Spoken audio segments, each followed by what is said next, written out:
Mengikuti www.radiomesra.com. Jumat depan.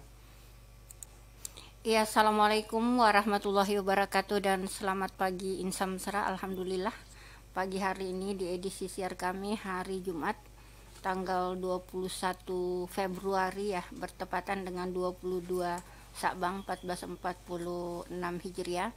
Kami hadir kembali di ruang dengar Insam Mesra bersama Insam Mesra di 102,8 Mesra FM, mesranya musik dan informasi.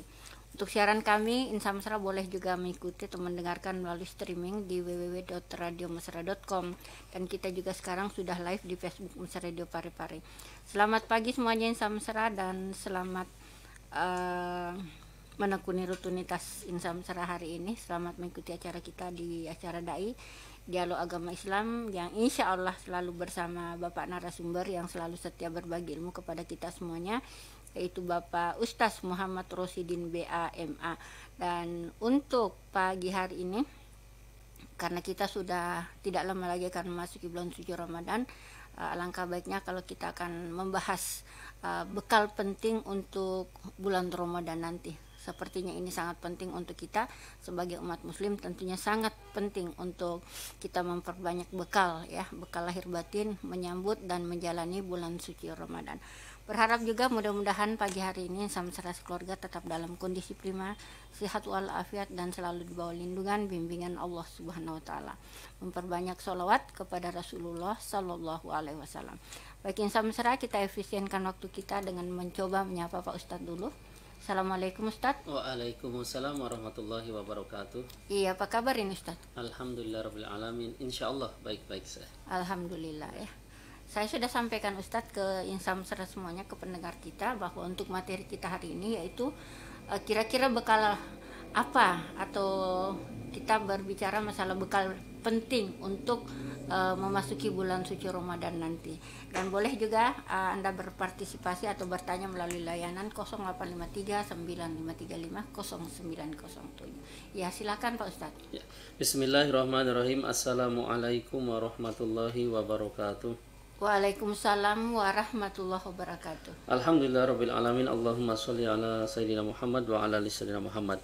Insan Mesra dimanapun berada, segala puji hanya bagi Allah subhanahu wa ta'ala. Salawat dan salamnya kita curahkan kepada yang mulia baginda Nabi Muhammad sallallahu alaihi wasallam. Allahumma sholli. Insan Mesra dimanapun berada, alhamdulillah kita berjumpa kembali di acara Dai Dialog Agama Islam di Jumat ke berapa ini, keempat ya, Jumat ketiga Iya, Jumat ketiga pada bulan Februari ya. Ini tepatnya tanggal 20 berapa ini, 21 ya, iya. 21 masih di bulan Sya'ban Iya. Dan alhamdulillah Insan Mesra kita sebentar lagi insya Allah memasuki bulan suci, bulan yang mulia, penuh ampunan, bulan Ramadan. Maka alangkah bagusnya, alangkah baiknya kita pembahasannya seputar daripada Ramadan, dan tema yang diangkat ataupun judul yang diusung yaitu bekal penting untuk Ramadan. Ya, sebelum kita memulai, kita kirim doa kepada untuk diri kita, keluarga kita, teman kita yang kita kenal, yang masih hidup, yang sudah meninggal, keluarga kita, orang tua kita, kemudian guru-guru kita, andai guru ta, anang guru ta, semuanya, baik yang di dalam negeri maupun di luar negeri, yang masih hidup, yang sudah meninggal, semuanya kita doakan. Ala dinia wa ala niyatin kulli sya'ulillahumul Fatihah. A'udzubillahi minasyaitonir rajim. Bismillahirrahmanirrahim. Ar-Rahmanir-Rahim. Maliki yaumiddin. Iyyaka na'budu wa iyyaka nasta'in. Shiratal ladzina an'amta 'alaihim. Bismillahirrahmanirrahim. Insan Mesra dimanapun berada, yaitu temanya bekal penting untuk Ramadan. Kalau kita bicara bekal penting, berarti ya penting, maksudnya kalau bicara bekal penting di Ramadan itu banyak sekali. Cuma kita ambil beberapa saja. Di antaranya iman kita, maksudnya betul-betul bagus, iman kita betul-betul bahagia, senang karena Allah Subhanahu wa taala, karena mau masuk Ramadan. Dan yang lebih lagi juga itu zahirnya. Zahirnya itu dengan mengetahui hukum ahkam di dalam permasalahan Ramadan ataupun berpuasa, supaya kita bisa menyambut dengan betul, supaya puasa kita dengan sesuai syariat ataupun sesuai hukum, supaya sah puasa kita. Apa yang dimaksud hukum ahkam Ustaz? Hukum ahkam itu permasalahan hukum-hukumnya. Permasalahan kalau bahasa lainnya itu seputar semua hukum-hukum, tata cara sunahnya, wajibnya, fardunya apa semua. Nah, itu bisa dikatakan hukum ahkam jual beli, hukum ahkam pernikahan, hukum ahkam apa. Nah, ataupun kalau bahasa Indonesianya itu hukum-hukum lah, ataupun permasalahan-permasalahan seputar dan sejenisnya. Oh iya, iya. Kita akan memulai bismillahirrahmanirrahim kitabus siyami. Nah, itu pembahasannya itu bab puasa. Nah, insyaallah kalau Jumat depan kemungkinan masih tetap ini juga. Iya. Nanti seputar hilal dan hisab juga insyaallah akan bahas kita puasa. Bismillahirrahmanirrahim. Masyaraitu wujubis siyami thalathatu asya'a. Syarat wajibnya berpuasa itu ada 3 hal. Yang pertama apa? Al-Islamu, Islam. Jadi kalau Islam berarti wajib berpuasa. Yang kedua wal bulugu balig. Nah, berarti kalau balik wajib baginya berpuasa. Wajib bagi orang tersebut berpuasa. Kecuali tidak balik silahkan. Maka bagi yang tidak mau puasa wajib ya silahkan. Maksudnya berarti jangan balik dulu. Jangan balik dulu. Kemudian selanjutnya wal aklu berakal normal ya. Nanti kalau gila walaupun sudah balik ataupun berumur, kalau gila tidak wajib. Pikun dan sejenisnya dah. Wal qudratu ala shaumi dan mampu melaksanakannya. Maksudnya apa? Andaikan ada orang tua nih, kalau masih mampu berpuasa maka wajib baginya berpuasa walaupun tua, walaupun umurnya ratusan tahun ke berapa. Tapi kalau memang sudah tidak mampu lagi berpuasa, ya udah tidak usah puasa, tapi wajib bayar fidyah. Maka ini perlu diperhatikan Bapak Ibu, yang langsung bayar fidyah itu bukan serta-merta seperti kita. Oh Ustaz, saya kemarin ada hutang 10, saya biasanya langsung bayar fidyah. Tidak bisa ini kalau kita masih sehat, masih mampu. Yang langsung bayar fidyah itu hanya itu orang-orang yang betul-betul tidak mampu lagi, sakit menaun, tidak ada gambaran kesembuhan, orang meninggal, ada hutang Ramadan dan seterusnya. Nanti dibahas di depan. Itu. Nanti kalau tadi salah satu syarat berpuasa Islam, balik, berakal, mampu melaksanakannya. Jadi kalau orang tua tidak mampu lagi, udah tidak usah puasa, tapi wajib bayar fidyah. Iya. Kalau Ustaz, nenek saya umur 105 tahun tapi masih sehat, masih mampu puasa, bagaimana? Kalau masih mampu, wajib baginya berpuasa. Kalau orang gila Ustaz, apakah tidak puasa, tapi apakah dia diwajibkan atau keluarganya membayarkan fidyah? Tidak. Tidak, karena dia memang gila ya, ataupun tidak berakal. Iya. Lanjut ya, atau tidak ada di kolom komentar yang ini? Belum, silakan Ustaz. Kemudian yang selanjutnya wa faraidus shaumi arba'atu asya'a. Fardunya berpuasa itu ada 4 hal. Ada fardunya berpuasa. Fardu puasa ada 4. Yang pertama an-niyatu, niat. Yang kedua wal imsaku anil akli wasyurbi, menahan untuk tidak makan dan minum. Secara globalnya dulu, nanti terakhir diterangkan satu persatu. Yang ketiga wal jima'u, menahan untuk tidak hubungan badan di siang Ramadan, dari pas azan subuh sampai azan maghrib tidak boleh hubungan badan. Wa ta'ammudu qai, dan menahan untuk tidak muntah disengaja. 4 hal ini fardu berpuasa. Kalau dilakukan atau dilanggar, ini berarti batal puasanya. Yang pertama apa? Yang pertama niat puasa. Niatnya puasa kapan? Yaitu qoblal fajri, sebelum fajar sodik terbit, sebelum azan subuh. Dimalamkan, kalau ya, intinya likulli yaumin, setiap malam. Liqaulihi sallallahu alaihi wasallam, karena hadis Nabi sallallahu malam yabit, barang siapa yang tidak memalamkan asyamu, niat puasa Ramadannya, niat puasa wajibnya, qoblal fajri, sebelum fajar sodik terbit, sebelum azan subuh, fala siyamalah, maka tidak ada puasa baginya. Maksudnya tidak sah puasanya. Maka kalau puasa Ramadan, puasa wajib itu niatnya di malam hari, minimal sebelum azan subuh lah batasnya. Kalau azan subuh baru niat, tidak sah puasa. Setiap malam. Kalau misalkan Ustadz, biasanya kan ada yang mengajarkan begini, di awal Ramadan, malam pertama Ramadan itu memang sudah diniatkan 1 bulan full. Bagaimana itu? Ya betul juga itu di dalam I'anatul Talibin ataupun Fathul Mu'in, betul. Boleh niat sekaligus 1 bulan. Tapi diusahakan tetap di setiap malam likulli lailatin niat terus. Itu niat 1 bulan full itu ketika malam pertama. Untuk apa? Untuk ketika lupa tertutupi dengan niat yang 1 bulan. Karena niat puasa wajib itu wajib setiap malam. Tapi boleh dalam mazhab Syafi'i, Hanafi, boleh niatnya 1 bulan full sekalian. Saya niat pas andaikan malam ini tarawih, nanti malam niat saya niat puasa Ramadan 1 bulan full mulai besok pagi. Karena Allah sudah. Tapi besoknya lagi tetap niat lagi, setiap malam niat lagi dan seterusnya. Itu untuk niat 1 bulan full itu untuk apa? Untuk ketika lupa maka akan tertutupi. Nah, makanya Bapak Ibu, niatnya itu kan di malam hari itu biasanya imam sama jamaah ya. Iya, mengingatkan. Kalau ada sebagian kelompok itu nggak mau itu, kenapa? Karena menurut mereka itu nggak ada itu di zaman Nabi, zaman Rasul. Nggak ada. Betul, itu tidak ada di zaman Nabi, zaman Rasul. Kalau bilang bid'ah, betul bid'ah, tapi bid'ah yang baik, maka boleh dilakukan, tidak melanggar syariat, bahkan apa? Bagus, dianjurkan. Karena mengingatkan yang lain. Iya. Coba kita, walaupun sudah sering puasa, kadang lupa itu niat. Apa? Makanya itu ulama Ahlussunnah wal Jamaah, ya, rata-rata itu di mana-mana ulama Ahlussunnah wal Jamaah itu setiap selesai tarawih atau menjelang witir, atau ada di beberapa masjid itu biasanya selesai tarawih sekalian doa, sekalian niat pas sebelum pulangnya. Nah, itu niatnya imam mengucapkan dengan lantang, diikuti jamaahnya. Nah, apalagi kami setiap malam kan di sini keliling ceramah setiap malam itu beda-beda masjid. Nah, yang kami ingat karena Ogi cede-cede bahasa Bogi, saya belajar sedikit-sedikit. Yang kami ingat itu bajanya saja. Besok ternyata. Iya. Setelah tarawih, Dek sini, saya tanya ke anak-anak sekolah, baja itu apa? Baja itu artinya besok Ustaz. Oh iya, berarti itu imam sama jamaah niat puasa. Iya, itu. Seperti itu. Kalau di daerah Jawa Bapak Ibu, yang mayoritas Jawa pakai bahasa Jawa biasanya.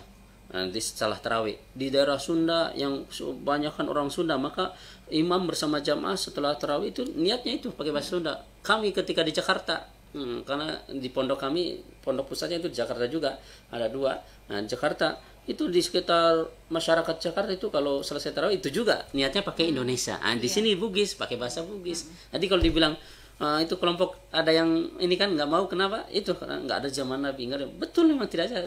Kalau dibilang bidah, tapi bidah yang baik boleh. Hasanah. Itu hasanah. Iya, maka itu kan mengajarkan kepada kita supaya ingat niatnya. Karena kalau nggak niat, puasa kita ya tidak harus diulang lagi nanti ketika di hari yang lain di luar Ramadan, karena harus niat itu di malam hari kan.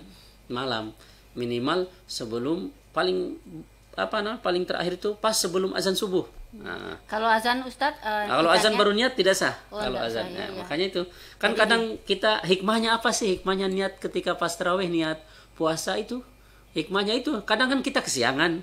Betul. Kadang kan kita juga anak muda apalagi maunya begadang dulu, nanti bangunnya pas azan subuh. Kalau azan subuh bangun, malamnya sudah niat, walaupun gak sahur lanjut puasa sah, karena malam sudah niat. Nah, itu hikmahnya Bapak Ibu. Kami menyampaikan bagi yang nggak mau melakukan karena nggak ada zaman Nabi, itu hikmahnya malam Pak Imam bersama jamaah niat ngulang niat, malamnya kita begadang ataupun bangunnya pas azan subuh, kan kita nggak sempat sahur. Nah, tapi nggak niat itu kan, tapi malamnya sudah niat, sudah lanjut, walaupun tidak sahur. Nah, itu hikmahnya. Maka jangan serta-merta nggak ada zaman Nabi, bidah apa semua. Itu bidah yang baik, boleh secara hukum. Iya. Sebelum berlanjut Ustadz, menyapa dulu Ibu Hajarana Umar. Bismillahirrahmanirrahim. Afwan, izin hadir mendengarkan. Ya, terima kasih untuk Ibu Hajarana, terima kasih. Siapa tahu ada yang ingin dipertanyakan, silahkan bertanya ya.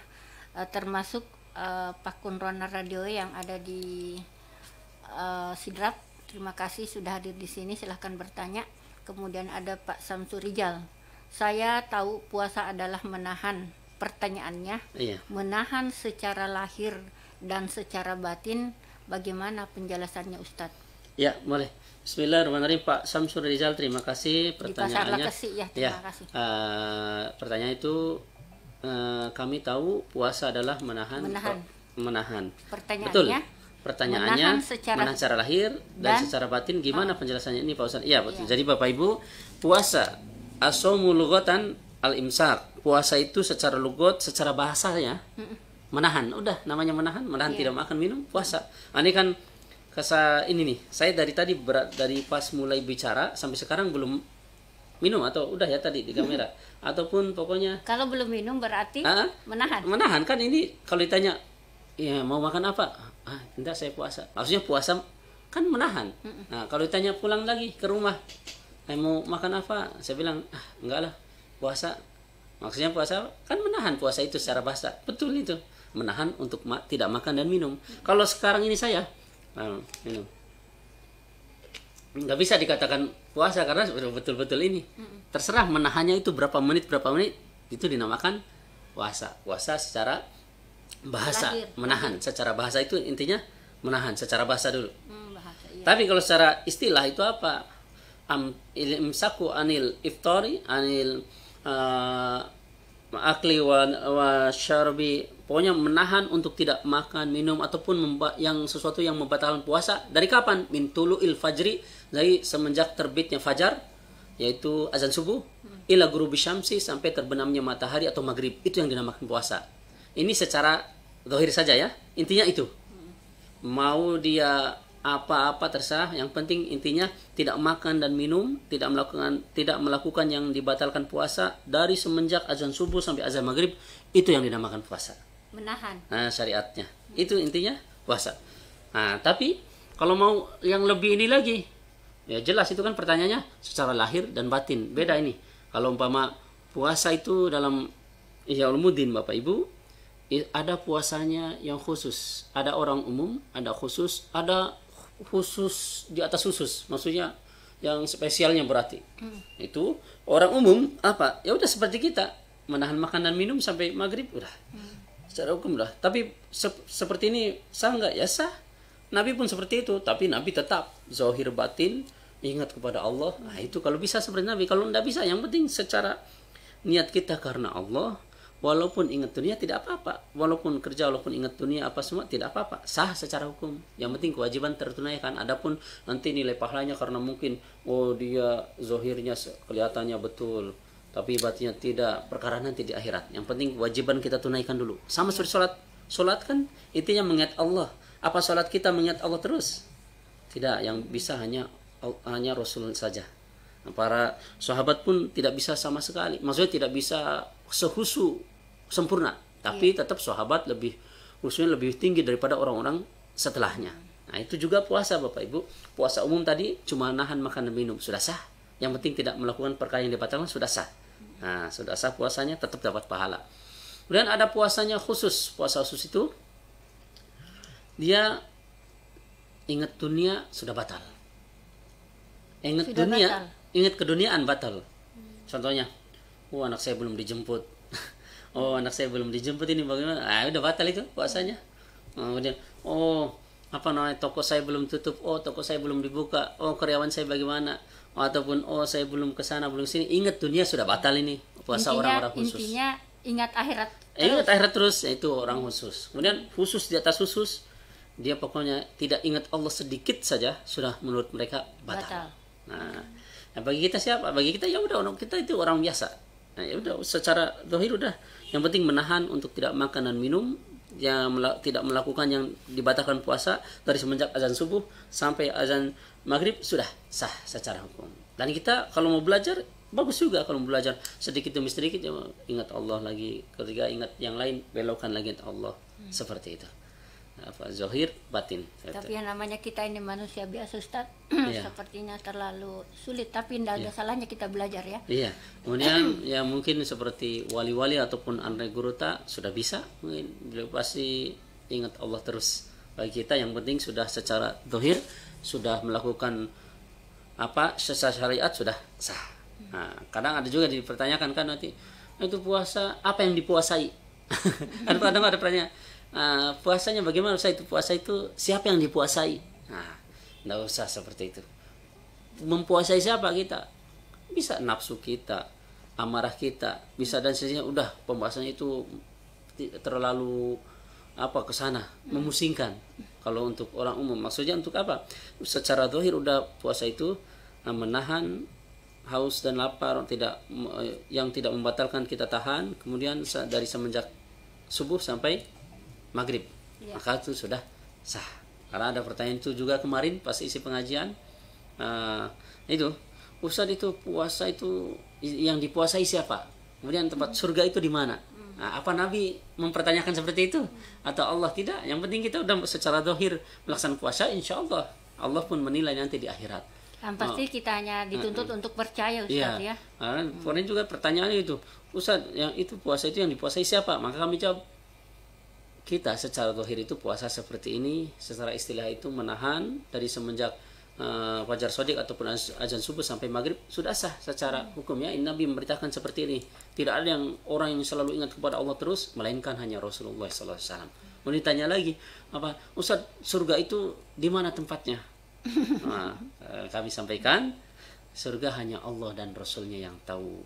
Ketika Isra Mi'raj, Rasulullah pun berkunjung kepada neraka surga, dan Rasulullah mengabarkan kepada para sahabatnya melalui hadisnya. Maka sehingga ada kitab hadis, kitab fikih, apa dituliskan. Ini buku bukan buku, tapi sebetulnya dari Nabi.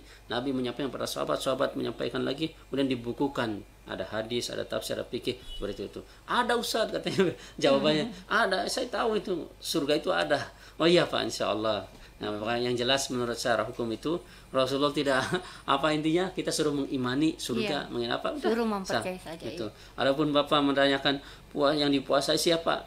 Kami jawab, yang penting puasa niat tak karena Allah, menahan tidak makan dan minum, yang membatalkan dari subuh sampai maghrib sudah sah. Saya tahu itu. Ya, kita puasa itu siapa yang dipuasai? Iya Pak, insya Allah. Kalau kita tahu tidak apa-apa Pak. Oke, dilanjut lagi Ustaz. Iya. Kemudian niat itu. Nah, niat. Kemudian yang selanjutnya wal imsaku anil akli wasyurbi, menahan untuk tidak makan dan minum. Nah, ini fardunya berpuasa. Wal jima'u, dan juga tidak menahan untuk tidak hubungan badan dari siang Ramadan, dari azan subuh sampai azan maghrib. Itu. Kalau setelah azan maghrib silahkan sampai sebelum subuh. Itu. Ataupun setelah pas sudah sahur kita mau hubungan badan, silahkan Bapak Ibu boleh. Yang penting ketika azan subuh segera cabut, lanjut puasanya, segera mandi besar, segera sholat, seperti itu. Yang penting azan subuh batasnya, ya. Bukannya imsak Ustaz. Imsak itu peringatan Bapak Ibu. Imsak di sini beda, ya Bapak Ibu. Imsak di Nusantara, di Indonesia sama di Arab berbeda. Imsak itu artinya apa sih? Menahan. Berarti stop, udah selesai. Kalau di Arab imsaknya itu memang mau azan subuh. Sebelum azan subuh imsak. Oh, berarti udah nggak bisa makan minum apapun. Nah, baru azan subuh langsung Allahu Akbar, Allahu Akbar. Di kita di Indonesia itu imsaknya berapa menit? 10 menit sebelum azan. Apa hikmahnya? Nah, ini kan kelompok-kelompok yang sering membid'ahkan, mengkafirkan itu kan, mereka nggak ada itu imsak di masjid-masjid diumumkan ngiyung ataupun tuk imsak nggak ada, itu bid'ah, itu di zaman Nabi nggak ada. Memang betul tidak ada di zaman Nabi. Tapi boleh tidak? Boleh. Apa sih hikmahnya? Hikmahnya itu 10 menit sebelum azan subuh dikasih tahu imsak itu menahan, artinya sudah ini perhatian sebentar lagi azan subuh. Hikmahnya apa? Itu yang tadi makan peleko ataupun makan pedas-pedas, makan apa, yang belum merokok juga bisa ada kesempatan itu 10 menit lagi. Silakan. Ini sebentar lagi azan subuh. Wah, segera saya minum. Segera saya yang belum ngeteh mungkin ngeteh, yang belum ngopi segera, yang belum merokok, yang biasa merokok. Setelah itu berapa menit lagi nih? 1 menit udah selesai. Coba kalau nggak ada imsak seperti kita di Indonesia, langsung azan subuh, imsak udah nggak ada seperti di Arab saja. Kita kalau nggak ada imsak-imsakan, udah boleh, kan? Hikmahnya apa itu? Coba orang yang imannya nggak terlalu kuat, makan peleko, coto atau apa, lagi enak-enaknya, imsak, bagaimana? Kalau gitu saya nggak usah lah, saya belum minum, belum merokok, nanti aja puasanya kode dibayar di bulan selanjutnya. Nah, itu hikmahnya, itu seperti itu Bapak Ibu. Jangan serta-merta kita bilang apa semua, itu hikmahnya. Sama seperti mengaji juga itu kan, mereka kelompok mereka nggak mau itu masjid-masjid, nggak ada itu zaman Nabi sebelum waktu sholat diputarkan mengaji sholawat, nggak ada itu, bid'ah. Betul, bid'ah, tapi bid'ah yang baik, bid'ah yang hasanah, boleh dilakukan karena tidak melanggar syariat, tidak bertentangan. Apa hikmahnya? Orang yang di sawah, yang di ladang, ataupun yang di pekantoran, pegawai mengingatkan, ini sebentar lagi nih saya selesaikan data-data saya, ditangguhkan supaya ini data-data saya selesaikan. Atau yang di sawah juga, segeralah saya bersih-bersih untuk ini persiapan. Tapi kalau langsung azan, coba bagi orang yang imannya nggak kuat, Allahu Akbar langsung nggak ada tanda-tanda mengaji atau salawat, Allahu Akbar, saya ini data saya belum selesai, nanti aja lah. Kalau gitu saya selesaikan aja dulu. Yang di sawah ladang juga, saya belum selesai. Itulah hikmahnya Bapak Ibu. Jangan langsung bilang bid'ah apa semua. Gitu. Ustadz, ada pertanyaan Ya, dari boleh. Ibu Hajrana ini. Mohon pencerahannya Ustadz, bagaimana menyikapi hadis yang berbunyi sebaik-baik sholat perempuan itu di dalam rumahnya dan banyak berdiam diri di dalam rumahnya. Bagaimana Pak Ustadz jika ada seorang perempuan yang rajin pergi sholat berjamaah di masjid setiap harinya dan mana ini? Pada bulan Ramadan rajin pula pergi sholat tarawih dan mengakhiri witir bersama dengan imam. Bagaimana hubungannya dengan penjelasan hadis tersebut di atas? Ya, jadi betul Bapak Ibu, dalam hadisnya itu sebagai perempuan sholat di rumah. Tapi dalam hukum juga boleh wanita sholat di masjid kalau memang dia tidak, apa Indonesianya itu, tidak menarik lagi. Maksudnya tidak, apa ya Indonesianya, tidak memikat lagi.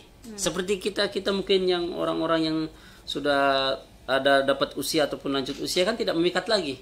Bagi yang kinclong-kinclong, yang masih bening-bening, apalagi apa warna-warni, pakaiannya, perhiasannya bagus-bagus, pasti ada orang yang melihat, yang melewat agak tertarik.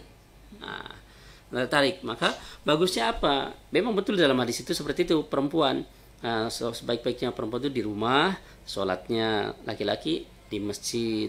Tapi kalau mau ke masjid pun boleh dengan syarat tidak memikat lagi. Maksudnya tidak, apa ya, tidak, wanitanya itu mungkin sudah lanjut usia. Kalau yang bagaimana Ustaz kalau yang masih memikat? Ya kalau bisa semoga tempatnya tertutup.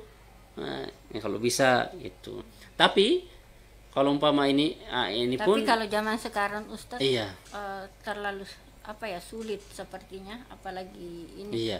Tapi kan kita kembalikan kepada diri kita masing-masing. Maksudnya kalau orang tersebut mampu, jalankan.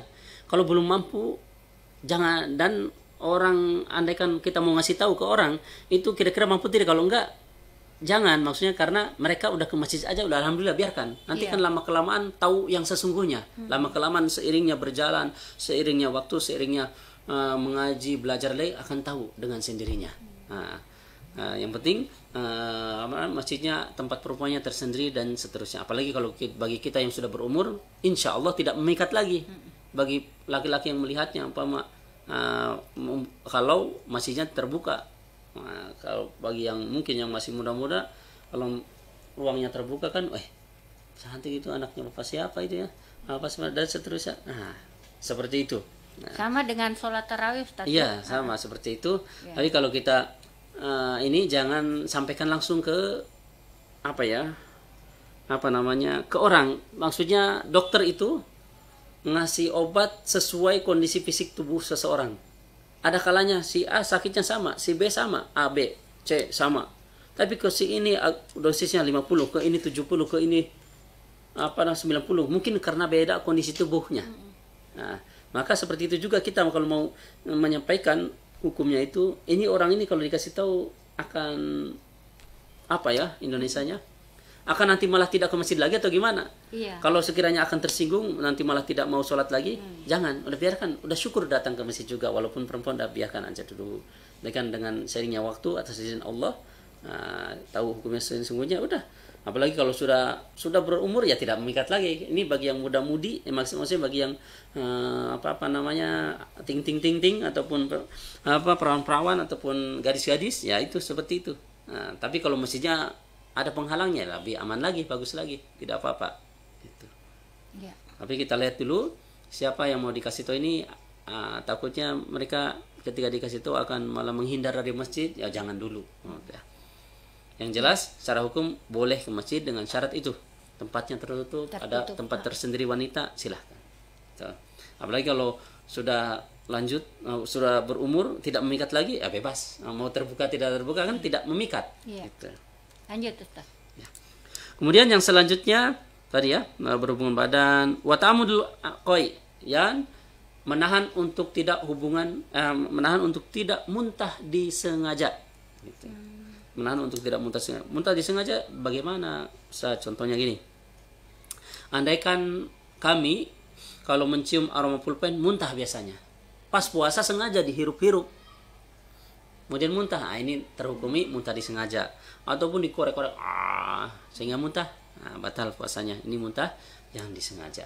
Kalau misalkan Ustadz, biasa kan ada obat itu, semacam obat Preskar apa, kita cium sampai ke dalam sini, apakah itu membatalkan puasa atau Ya, kalau bisa pemakai proses berarti jauh-jauh saja dari hidung atau dihirup biasa jauh, kan atau kalau dihirup sampai ke ini rasanya. kalau bisa jangan disedot sekali. Lebih baik jangan dihirup sekali, lebih baik taruh aja di sini. Jangan terlalu ke dalam ke sini, kan secara sedikit terhirup sedikit, tidak apa-apa.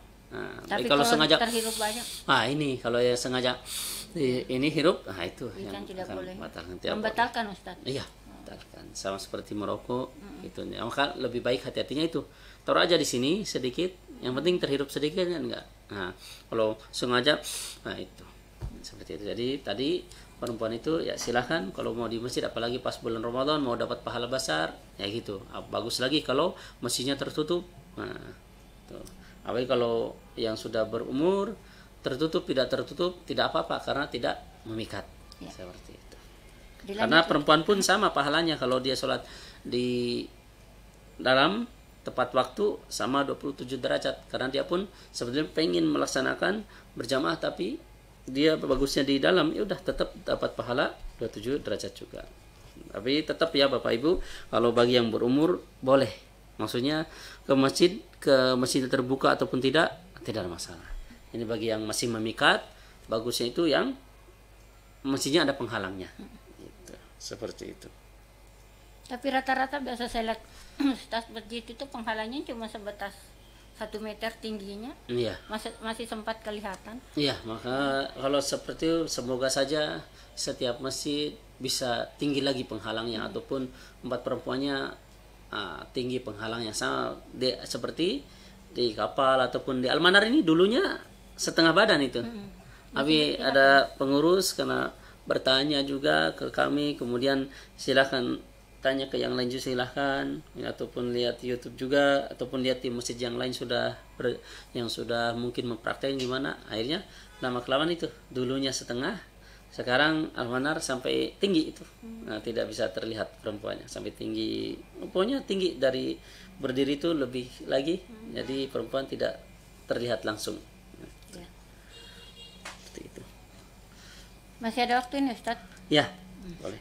Kemudian waladi yuftiru bias-shaimu asyara. Kemudian yang membatalkan puasa, Bapak, yang membatalkan puasa di antaranya ma wasala amdan ilal jawfi aw ra'si. Apa-apa yang masuk ke lubang-lubang kita, ya. Lubang-lubang kita di antaranya ada 7. 2 hidung, 1 mulut, 3. Kemudian 2 telinga, jadi 5 ya. Tuh 2, 3, 4, 5. Kemudian kemaluan depan, kemaluan belakang ini 7. Ini 7 ini kalau dimasukin membatalkan puasa. Terus bagaimana Ustaz kalau mulut? Batasannya mulut itu batasannya sampai tenggorokan di sini. Tenggorokan ke dalam, ini tidak apa-apa. Tapi kalau di luar kemudian kita telan, katanya ini ada dahak nih. Kan dahak keluar berarti keluar dari batas tenggorokan ya. Kalau sudah keluar itu nggak boleh telan lagi, keluarkan. Kalau ditelan lagi malah batal. Yang di tenggorokan ke bawah tidak ada apa-apa, tidak masalah. Kayak gini aja kita masukin ke mulut ya tidak apa-apa, tidak batal. Nah itu. Kemudian apalagi sama juga seperti nyicipi makanan, kan boleh itu nyicipi. Namanya nyicipi kan di lidah, bukan ditelan. Lidah kan asin belum, manis belum, belum, asin sudah, sudah manis, boleh. Tapi setelah itu sisa-sisanya diludahkan semua, langsung semua, mau masih manis, masih ada rasanya, ludahkan semua sampai tawar dah. Itu. Kalau biasa ini Ustaz, biasa kan kita wudhu terus hirup air melalui hidung, biasa sampai ke dalam, bagaimana itu? Yaitu ketika berpuasa, yaitu jangan dibangetkan, jangan volumenya dikurangi. Kalau ketika puasa, asyaddu, maksudnya jangan kencangkan sekali. Ketika tidak puasa kan kumur-kumur langsung. Ketika tidak puasa langsung. Tapi ketika berpuasa dikurangi volumenya karena dilemahkan volumenya karena takut keterlanjuran, masuk malah membatalkan, seperti itu. Kemudian tadi mulut. Kalau hidung bagaimana? Hidung kalau seperti ini masukin kita tangan ke hidung ataupun ngupil tidak batal. Tapi hidung itu batasnya mana? Sampai muntahal khosyami, ini pangkal hidung yang disejajar dengan mata ini. Iya. Kalau kita di swipe dulu ya, ada peraturan swipe dulu waktu corona itu di swipe kan, itu kan sampai alatnya ke atas hidung itu, itu batal, itu puasa seperti itu. Kemudian juga itu hidung. Kalau telinga bagaimana? Telinga itu batas yang terlihat mana? Ada yang terlihat masih bisa dimasukin. Kalau yang tidak terlihat lagi, kalau kita masukin membatalkan. Gitu, membatalkan puasa. Maka hati-hati. Kalau bisa lebih baik hati-hati ketika membersihkan telinga, membersihkan apa, lebih baik malam, lebih baik setelah maghrib, silahkan, atau sebelum azan subuh, kan lebih aman lagi. Seperti itu. Ada lagi yang ditanyakan? Dilanjut saja Ustaz. Ya.